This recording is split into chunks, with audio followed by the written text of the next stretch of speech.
сакам да звучи како клише, меѓутоа јас навистина сум без зборови, со оглед на тоа што многу доцна ја примив информацијата за ова убава вест и ова убава чест што ми ја укажува Меѓународниот сојуз.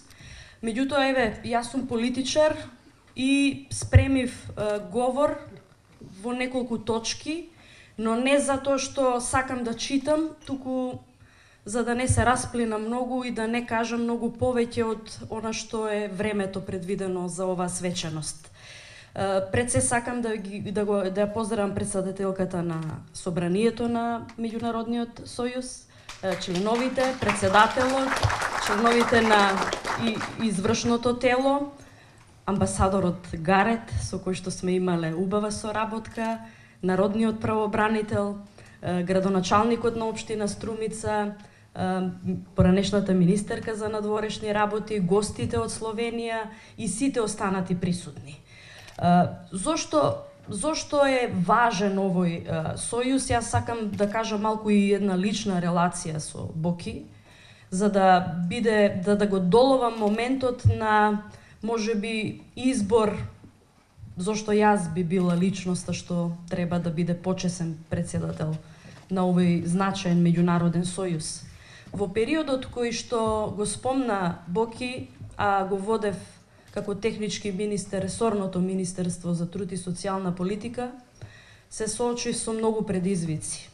Но верувајте, ако многумина ме знаат како борбена жена повеќе во областа на безбедноста, помалку во областа на социјалата и прашањата на маргинализираните и социјално загрозените луѓе, таму во тоа министерство јас го доживеав моето карактерно преродување. Емотивно зборам, бидејќи навистина е така. Дојде до израз мојот личен карактер како човек, како мајка, како жена, која што ги сака неизмерно децата и навистина сака во секое семејство да има среќа и насмевка. За жал, многу наши сограѓани ја немаат таа убава прилика на своите деца да им овозможат појадок, да им овозможат топол дом, да им овозможат услови за нормално живење и школување. И тоа е нешто што е предизвик за сите нас. Тоа не е предизвик на функционерите, тоа не е предизвик на политичарите. Тоа е предизвик на секој човек со срце и со душа. За децата, за сите оние кои што се тргнати настрана и за сите оние кои што очекуваат подадена рака. И она што го споделувавме со Боки во тој период беше неможноста и неспособноста, ќе бидам критична, институциите да преземат конкретни чекори за конкретни случаи, кога навистина на одредени семејства и луѓе им требаше неизмерно помош од државата.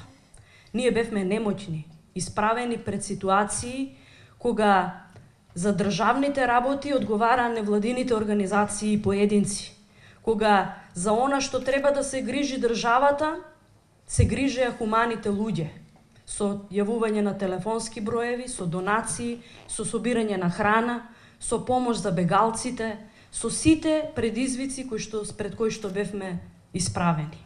И тоа си дадов задача како човек дека секаде, во секоја прилика, од секоја позиција, ќе се залагам тоа да престане, да ги зајакнеме институционалните капацитети, да се бориме, да ги зајакнеме институционалните капацитети, меѓутоа да бидеме критични секогаш кога тоа не се случува, но широко да ја дадеме можноста на невладиниот сектор, на хуманите луѓе, на овој меѓународен сојуз и многу други здруженија кои што сиве овие години работат на полето на давање надеж и насмевка на лицата на дечиња и наши граѓани во социјален ризик.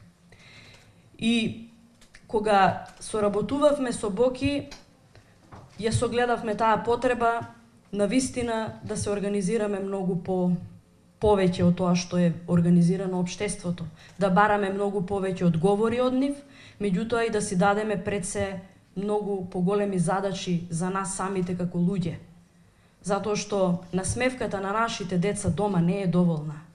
Мораме да ја видиме насмевката во очите на сите деца кои што ги среќаваме и на раскрсниците, ги среќаваме и во чекалните, ги среќаваме како питачат, како молат за љубов, за денар, за да можат да купат парче леп. Тоа не смееме да си го дозволиме. Живееме во општество во кое што 445.000 луѓе, граѓани на Република Македонија, јадат еднаш дневно. Стапката на сиромаштија е огромна. Ние мора заедно да работиме на тоа. Не е доволна владата, не е доволен буџетот на Република Македонија да ги даде сите овие очекувања кои што на граѓаните им се ги очекуваат. Потребно е и наше учество. И затоа се радувам што меѓународниот сојуз ќе има таа можност да помага и адхок кога навистина ќе е потребно, меѓутоа и да развива програми во кои што ќе се вклучат и институциите, и поединците, и сите оние кои што сакаат заеднички во заедничка акција да направиме нешто многу повеќе. И сега да не звучам институционално, бидејќи ова не е државна институција или здружение, не е државен орган, туку е меѓународен сојуз за грижа за цивилното општество и социјално загрозените граѓани на Република Македонија. Сакам да истакнам неколку точки на кои што му ја земам улогата можеби на Боки да проговори повеќе за тоа, но договоривме таму кај што тој нема да каже, да кажам јас малку повеќе за развивање на вонинституционалните форми на социјална и детска заштита.